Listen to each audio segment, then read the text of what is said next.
Hello, welcome back to the Evergreen RX. I'm your host, Hayden, licensed mental health therapist, Cancer Moon, and the first to get deep at any party.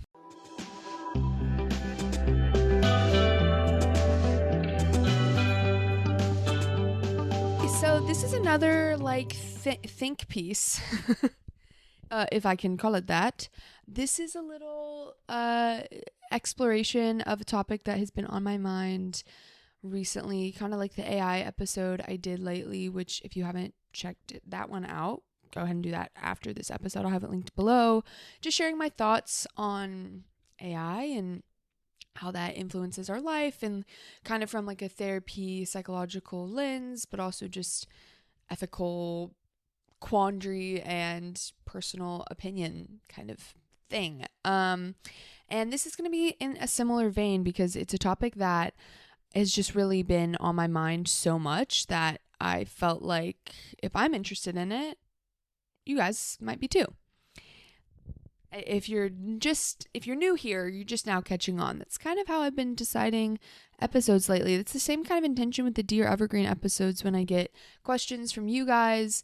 The thought is, what are we all thinking about? What are we all kind of grappling with, or trying to reflect on, introspect about, and how can I help you guys along on that journey through my platform, and also learn from y'all as well, because there's really interesting questions and thoughts and things that would never cross my mind as topics that I've heard from you guys, and I love that. So no question from a listener today, but if you would like to submit one, reach out to me at theevergreenrx@gmail.com or text me or call me at 512-655-9888, and maybe you'll hear your question or your topic featured in an episode very soon. I am rapidly approaching the end of season 5, however, and I will be taking a break as I do between seasons.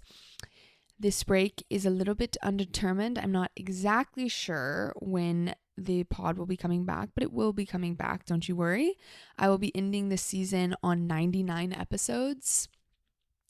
And it might not look like that because I had mini doses I did for a while and they got numbered differently, but it will be 99 episodes, which is kind of funny. And so who knows, what will I do for my 100th episode?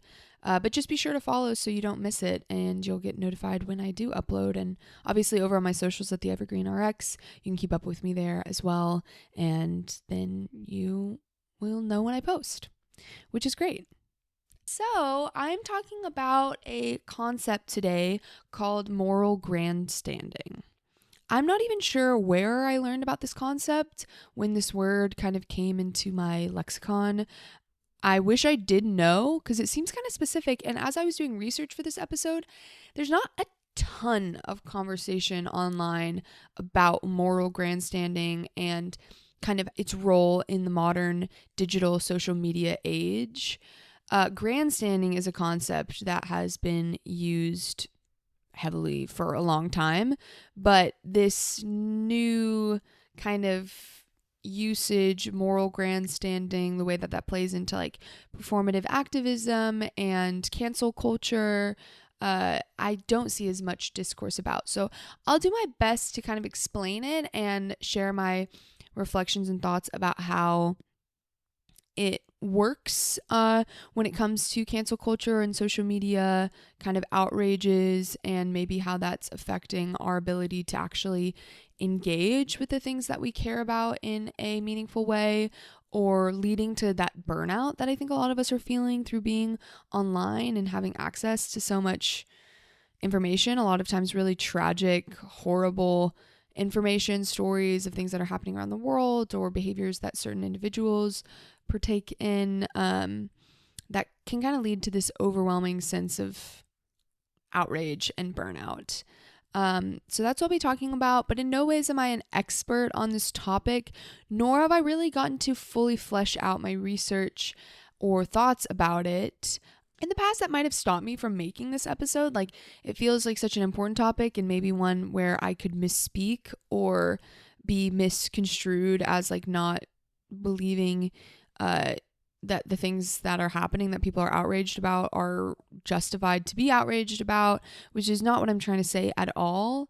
And I'm letting go of that fear and that need to kind of be completely sure or stay in the safe zone of, acceptable topics where I could not get any backlash, like talking about like mindfulness or healthy habits, New Year's resolutions, like things where most likely I'm not going to get a ton of backlash. I think part of the reason I'm so afraid of that is because of this concept of moral grandstanding, and a lot of us are afraid of that, even just in our personal lives. Even if we don't have a following or put content out for mass consumption, there is a culture now around like kind of mob mentality, like burn them at the stakes, let's all go persecute this one person for this thing that we believe is morally unjust, or that we think we are so virtuous and above ever doing something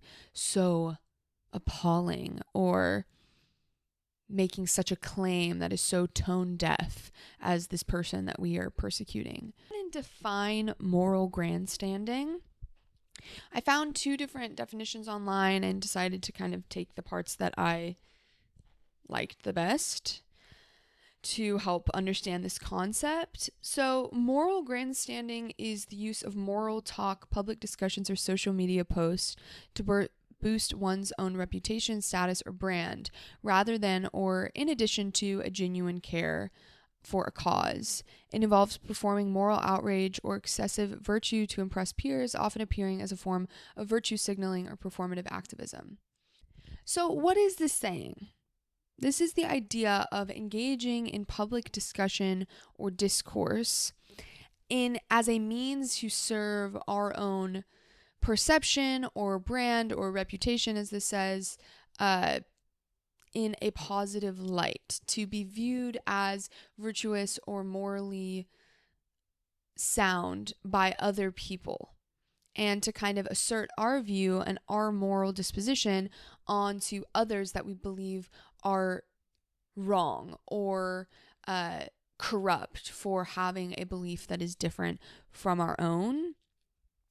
And a caveat that I made to this definition is doing that behavior or engaging in this public discourse solely as a concern for reputation and not as a genuine care of a cause. Through research, in my own opinion, I think that they can be more combined. There is a genuine care for something or a genuine outrage for an injustice that we see going on in the world. And the behavior, the way that we go about posting about it or talking about it, is in a way related to this moral grandstanding, like wanting to appear really virtuous, wanting to appear favorable in the eyes of our peers. So it's not just out of an altruistic desire to post about a cause that you care about.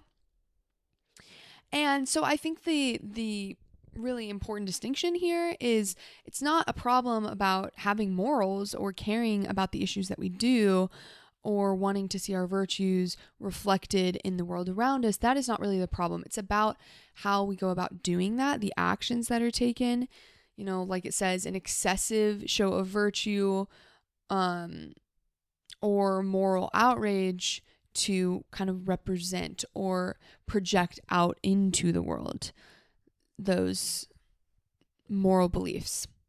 Justin Tosi and Brandon Warmke are, I think, like the 2 guys really talking about this. They have a book called Grandstanding, and I'll have it linked below.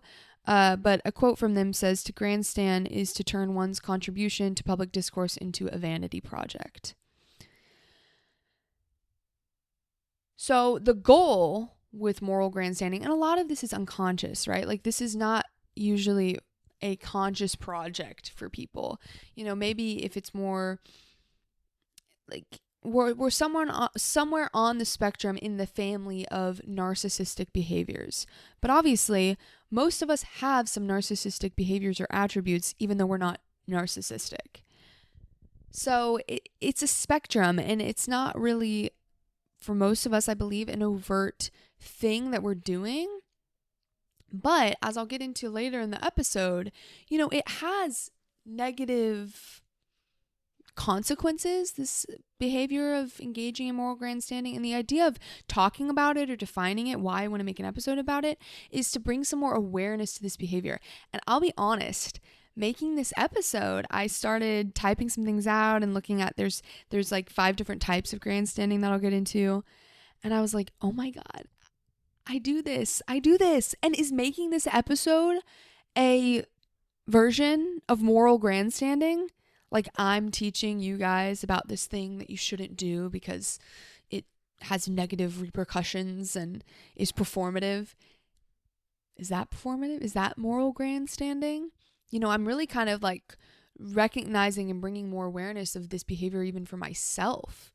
And some of the inspiration behind this, because I'll get into examples of, like, in popular culture, examples where we see this happening, like in the, Justin Baldoni and Blake Lively case, or during COVID, examples in our modern culture where this happens a lot. And, the inspiration to talk about this concept was, I think, in a way, out of some of my own moral grandstanding I was engaging in around these topics and with people in my life. Sure, I wasn't making it a super public discourse. That's just not really my MO.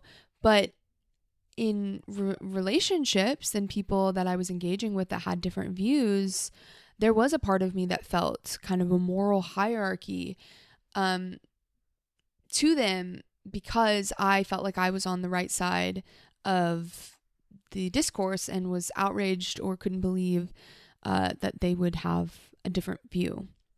So, with that being said, what are the types of moral grandstanding according to Tosi and Warmke? One is piling on. This is the typical behavior we think about with cancel culture, like just an onslaught of voices all saying the same thing. And, an example that was given when I was looking this up was like, if everyone is in agreement that there should be like a petition made, a petition against, the new pipeline that they want to create in your city, and everyone is saying, yes, there should be a petition, this is wrong, this is affecting the climate, and then someone stands up and says, to echo what I'm hearing, I also believe that this is a horrible atrocity to the climate and whatever. Like, kind of adding more noise to a consensus that is already largely shared. Kind of what is the contribution of adding your voice echoing the same point that is already being stated. And I can hear in my head already some arguments, rebuttals to that point of piling on. Like, it's important to come together to create a mass of people talking about the same thing and, petitioning or protesting for, something that is unjust to be held to justice or, accountability or whatever. I get that. But there is this specific idea of piling on and public shame that can come to, a fever pitch. And sometimes not in accordance. A lot of these examples we'll see are not really in accordance or alignment with the original crime, quote unquote, like kind of disproportionate response. So then there's ramping up. So this is engaging in a kind of one-upping. So increasing punishments as a proof of their commitment to justice. It's not enough to call someone out for their problematic behavior, but then you're like calling their employer, trying to get them to lose their job. It's where, the usual punishment for a minor distasteful action turns into, a ramping up, a continuing of, wanting legal action taken against someone, just continuing to up the ante on punishment, and it's never enough. There's also trumping up. So accruing status by showing that you notice what others miss. So someone might be really angry about Bernie Sanders drinking a Coke because Coke does things like fund Colombian death squads. This is an example in an article that I read that I'll have linked below. And it may be true, but it's frivolous to just pin that on Bernie Sanders. Like it's getting caught up in these small things as a way to show that you are so tuned to what is morally bankrupt or unjust in someone else's behavior. I definitely think I can be a culprit of that sometimes, like really going in or highlighting that I have caught something that is more nuanced and insidious that other people are not recognizing. That's problematic. I think an example of a place in which I can do this would be something like the Bechdel test. If you're familiar with that, with movies, it's just like a set of rules about female representation, and a movie has to feature two women who talk to each other about something other than a man. And I had a thought pop up when watching Heated Rivalry, like, I wonder if it passes the Bechdel test. Sure, I could get caught up on that. I'm not actually really sure if it does pass the Bechdel test, but that's probably okay given the other things that it's tackling and the point of the show. And getting really caught up on that one point and kind of bringing it up in conversation when someone says that they really like Heated Rivalry or whatever. If I have a problem with it, like, it's a little bit status kind of thing versus maybe an actual valuable point that I'd be making.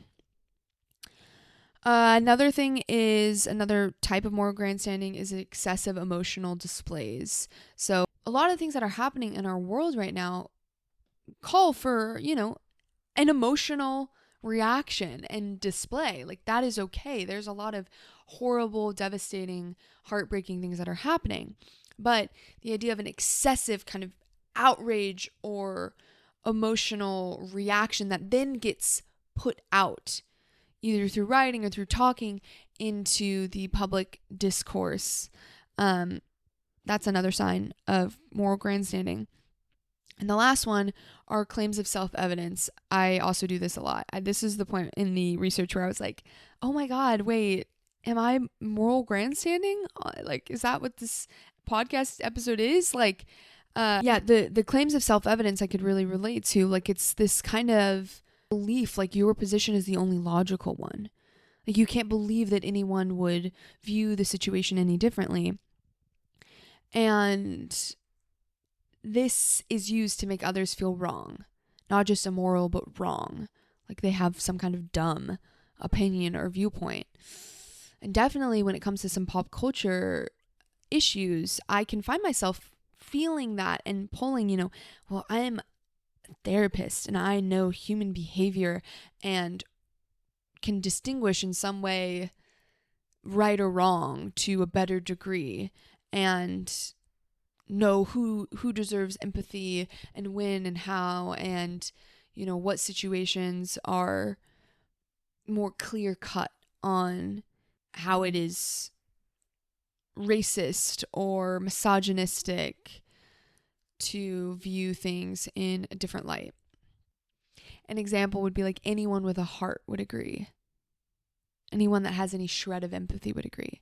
And I don't catch myself saying things directly, but I think sometimes the internal experience or the motivation behind why I might be getting heated with someone about something or, wanting to take that extra step, make that extra point to them, show them that they're wrong. Like, I can definitely feel that desire coming up. And sometimes I have awareness to pivot and not act out of that place, and other times I don't. So definitely could feel myself on that. And so, these are all just different examples of this behavior, but one that I think is embedded that really made me want to talk about this concept as it relates to pop culture and the kind of social issues that we find ourselves getting caught up in all the time is this idea of being holier than thou, like a self-righteous or moralizing attitude where you can act superior or sanctimonious or more virtuous than others. Being holier than thou is, showing off your piety or your ethical standards to other people while you're also judging them or condescending them. There was a quote from one of the articles that says, look at any social media post that has more than a dozen responses. Inevitably, one of them will attack the original post on the basis of some perceived moral transgression. And I think this is so true. Anytime you're on Instagram or TikTok, I always scroll the comments, basically looking for the outrage. I'm so used to it now that it's oh God, what is it going to be? Something that they were wearing, a product that they were consuming, the way that they were eating, the way they were talking about, an experience that they had, whether it's a hardship or a good experience. We see this all the time, how tone deaf that you would post this while people are starving, or yeah, you're so privileged to be able to work from home. There are people that have to, work on their feet for 12 hours a day, stuff like that, where it's just really condemning other people for their behavior, while maybe not taking the time or the space to reflect on our own behavior, some of the hypocrisy embedded in that, or just finger pointing and blaming that doesn't do anything for anyone. It just creates more hate and hurt and division and cynicism. There also seems to be some type of social obligation to post about the latest crisis and kind of check that off your list. Whenever the fires in California last year were happening, obviously devastating, deserves attention. There's a reason to be emotionally affected by those that were losing their home, by the environmental destruction, to have an outpouring of donations and help and support and to get the word out there. Obviously, there is something really good embedded in that.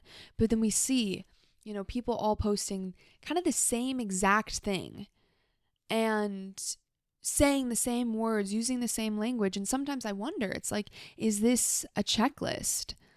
I need to show that I care about this, so here, I'll post about it. That is in service of our reputation or the way that we're viewed in the eyes of others. So more examples would be the fixation on jet usage of individuals, really calling certain celebrities out on their private jet usage, tracking, making comparisons to other celebrities that are seen as on a more kind of moral high ground of not flying private jets. Is it an important topic? Yes. Is calling out one individual on their jet usage the place we need to be directing all of our anger and outrage? Maybe not. Later I'll get to this, but there is something about the exhaustion that we can feel. It's called outrage exhaustion, through constantly having things to be upset about and not placing them kind of properly on the scale. A company that is repeatedly, egregiously on a large scale using child labor, yeah, let's direct a little bit more attention that way. And we don't really have energy left over a lot of times for the things that really do matter, or the real injustices are getting kind of swept up and forgotten about because of this constant outrage cycle that is sometimes focusing on single individuals and using that as a place to morally grandstand and show how we're so much better than them. When really, how many of those of us that are posting about this or talking about it online have enough money to be able to fly in a private jet, or have enough acclaim and status to deal with security threats when going to public airports or flying on commercial jets? We don't actually know what we would do in those situations, and we can feel really morally superior or really secure in our viewpoint when we're just pointing the finger at other people. So like I mentioned, I found I find a lot of this to be showing up in the Blake Lively and Justin Baldoni case that's currently going on. That was kind of the inspiration behind this episode. And I uncovered my own moral grandstanding around this issue through researching and wanting to talk about it, because for me, I've been really upset about the treatment of Blake Lively through this whole case. I've made a lot of arguments about how it feels really misogynistic. This is always what happens. Can you find a single case of a woman speaking out against an injustice that she feels a notable man acted against her, and where she was believed off the bat? You know, there's not many cases, if any, of that happening. Usually, you know, it's guilty until proven innocent, and even sometimes that doesn't do enough to redeem the woman's reputation. And that really does touch on things that I care about. You know, I'm a feminist.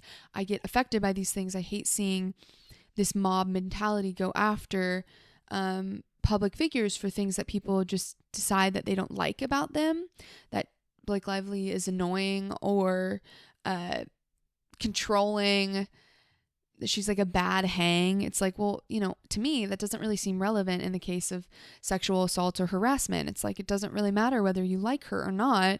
So I don't get why that's a part of an argument, and it definitely gets me upset. And I can find myself leaning towards some of the holier than thou or self-evidence of, you know, how do you not see that this is the same thing that always plays out? That this is patriarchal and misogynistic in essence, that there is, you know, a lot of problems, whether it's true or not. The cases made against Baldoni, there's a lot of problem in the way that it's handling in this, you know, crusade going after a woman and her personality, and, you know, whether or not you like her in response to her, you know, feeling mistreated or claiming that against a male celebrity. So it finds, to me, it can feel so self-evident. Like, if you just don't see that, then you are misogynistic. And, you know, I think this is where we get into the nuance of like having an opinion, having beliefs and morals that guide you in the things that you get upset about and where you stand on certain issues, versus how you go about sharing those issues, how you go about having those conversations with people in your life that maybe have different opinions, and how we engage with the discourse online. I think things get so black and white where I talked about this in my episode about AI and kind of alluded to this concept that I was planning on talking about, moral grandstanding, because I think things can get so black and white that it's like you either believe Justin or you believe Blake, and everybody else is wrong and corrupt and blind because they have a different opinion. And this is a lot of the discord and division that we are seeing now, especially in America, that just gets fueled more and more, even by people that think that they are, you know, doing this for altruistic reasons, speaking out online, for the things that they believe in. There's a lot of, you know, performative virtue signaling that can be embedded in, you know, taking a stance and sinking your teeth into it and not hearing anything else. Whether you're on Baldoni's side or Lively's side or whatever, there can be this thing of like, and one day I will be proven right, and I will have been able to say that all along I was on the right side of history, you know. We also could see this famously in Taylor Swift's cancellation. You know, that was earlier on in kind of the cancel culture time. I think things have shifted a little bit where we're not as fixated on like really taking someone. Well, actually, I don't know. I think it's just maybe become more covert, but this idea of really taking someone and just absolutely tearing them down because you believe that they do something that you don't like or you don't agree with. This is even kind of embedded in the Lively and Baldoni case, where these text messages are coming out between Blake Lively and Taylor Swift, and people are outraged. Oh my God, she called him like a little bitch, and you know, they're being so mean, and this is just mean girl behavior, and how horrible this conversation in private text message between two best friends. You know, to me, it can feel like, whoa, where are we forgetting the humanity? And like, what would I feel like if my text messages with my best friends were released, and if I was judged based off of, you know, what I was saying and how I'm supporting someone that I care about, you know, like it just feels like there's a lot of snap judgments and just persecution, condemnation that then is just flooding the internet because how dare they say that or do that? I would never, holier than thou, because I don't know. I think we all have moments where we do things that we wouldn't want projected up onto a billboard, or, you know, we have questionable morals where we believe something, but we maybe act in direct contradiction. Like people love Chick-fil-A and also believe in gay rights, and Chick-fil-A pretty much is in direct opposition to that belief and even funds, you know, organizations and charities that are anti-LGBTQ. You know, that's a moral gray area. And I think to just be so ready to pick up and to throw the first stone, so to speak, to bring it to a religious level, which I'm not oft to do, you know, I find myself bristling against that. And in some ways, the way that I engage about talking about it could also be seen as moral grandstanding. But all of this is just to bring more awareness and acknowledgement to how this stuff plays out. You know, COVID is probably the biggest example of recent history where lines were drawn everywhere. You know, in a Psychology Today article, this author talks about, you know, crossing these lines in COVID meant public ridicule or shaming, whatever side you were on. And it felt almost productive at that time to point out transgressions, to shame someone for not wearing a mask out in public, because how dare they not care about public health? And we were also doing this as a way to exercise autonomy during a crisis where it felt like we really had little control. And when it comes to things like politics or these issues that feel so life or death, but we feel very little control over, that's where we can get even more caught up in this, you know, screaming into the void kind of grandstanding behavior. But what I thought was interesting in this article that he points out is for public health, in this case of COVID, for it to be truly inclusive, its message should be maximally charismatic to attract buy-in from wide swaths of the population, which I thought was a really good point. You know, if we're really interested and activists for these things that we care so much about, there could be a vested interest in being charismatic and welcoming in a larger amount of people to the issue that you care about versus just virtue signaling and being viewed by peers already in your kind of social circle or aligned with your beliefs, being viewed by them as, you know, pious or rightfully righteous and standing up for the thing that you all believe in. So like I said, this is all just to bring awareness, because it's actually not really helpful to condemn a person doing this. It's really more about condemning the act itself and bringing more consciousness to it, especially when it comes to like corporations too. We can see this all the time.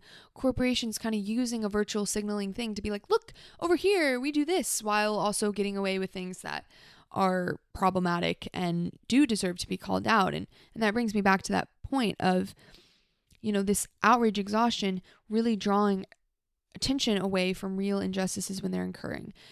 It's like the boy who cried wolf. You know, if we're just shouting about everything all of the time, then we can kind of dilute and lose the attention for things that really do matter and that we can make substantive change around. Okay, so that felt like a marathon.